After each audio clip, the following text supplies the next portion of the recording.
Hello po, good morning po. Sa ngayon naman, ituturo ko po yung pag-transfer ng laman ng cash wallet sa ibang account.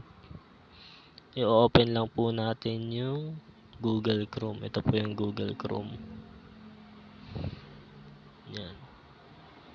Open po natin yung Google Chrome. Tapos, lalabas yung dashboard ng Google. Tapos, ito type natin dito sa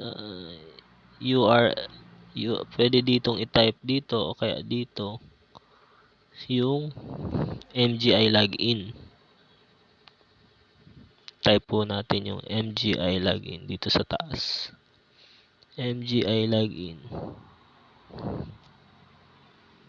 Yan. MGI login. Click natin yung i-okay natin. Click natin itong kulay blue.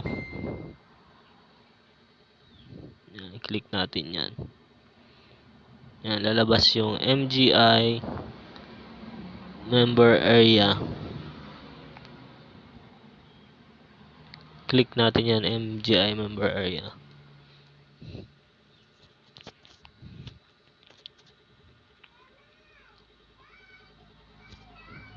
Yan, lumabas na yung member area website.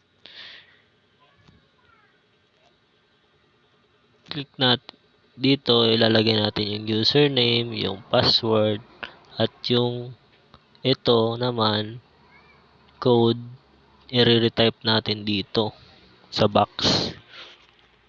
Yan. Click natin i-click natin yung box. Yan. Halimbawa yung kay mama. 01 Zainan.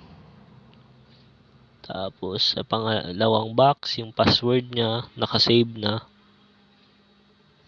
Nakasave na yung password. Yan. Hindi makikita yung password kasi confidential. I-retype naman natin yung code. Kahit small letter, lahat pwede naman. W24V. Tapos, click natin yung login. Click natin yung login. Hintayin lang natin mag-loading. Yan, lumabas na yung dashboard ni Nancy Bordadero, 01 Zainan.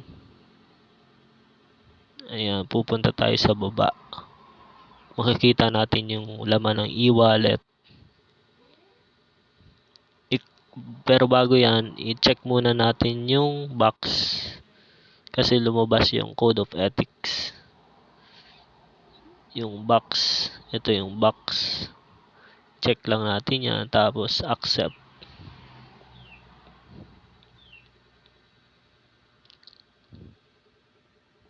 Accept natin. Yan. Ito yung e-wallet balance, cash wallet balance, registration wallet balance, redemption wallet balance. Ito naman, itong cash wallet, ita-transfer natin sa ibang account. Halimbawa, $1 lang muna. Ta-transfer natin sa pangalawang account ni mama. Punta tayo sa taas. I-click natin itong cash wallet. Cash wallet. Click natin yung cash wallet. Tapos, click natin yung transfer. Ito yung transfer. Transfer. Click natin yan. Transfer. Tapos, yan, lalabas yung cash wallet transfer. Merong 147.85 na available balance. Dito may 4 na box. Yan. Sa number 1 na box, transfer to, lalagay natin yun dyan pangalawang account ni mama. 01 Zainan. 02 Zainan. Yung point value o yung dollar ilalagay natin pag dito sa pangalawang box. Halimbawa, $1 lang muna. Tapos yung e-pin, confidential, ipopost ko yung video. Ayan, na-type ko na yung e-pin. And then next ko na. Click ko yung next. Pag lumabas yung save password, aalisin lang natin yan para hindi mo save yung password. Tapos click natin itong confirm transfer. I-double check lang natin kung saan magsisend yung $1. Hahanapin natin yung transfer to. Ayan, transfer to 02 Zainan, Nancy Bordadero. Kapag na-confirm na natin, click natin yung confirm transfer. Confirm transfer. At may lalabas ulit na confirmation. Are you sure you want transferred to the following party? Click natin yung OK.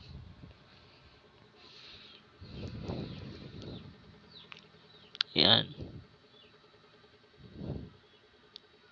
Ayan. Ay, lumabas na yung confirm yung parang resibo niya. Cash wallet transfer information. Yung information ng transaction. Ito yung transaction date.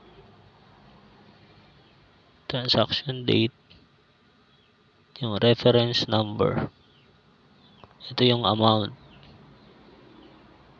Ito yung pinasahan. Tapos punta naman tayo sa dashboard. Click lang natin yung logo. Ito yung logo. Para makabalik sa dashboard. Sa baba, yan, nabawasan na siya 146.85. Kanina 147.85 siya. Tapos log out natin. Punta tayo sa log out. Kasi titingnan natin yung 02 Zainan kung napasahan siya. Go back to login lang natin.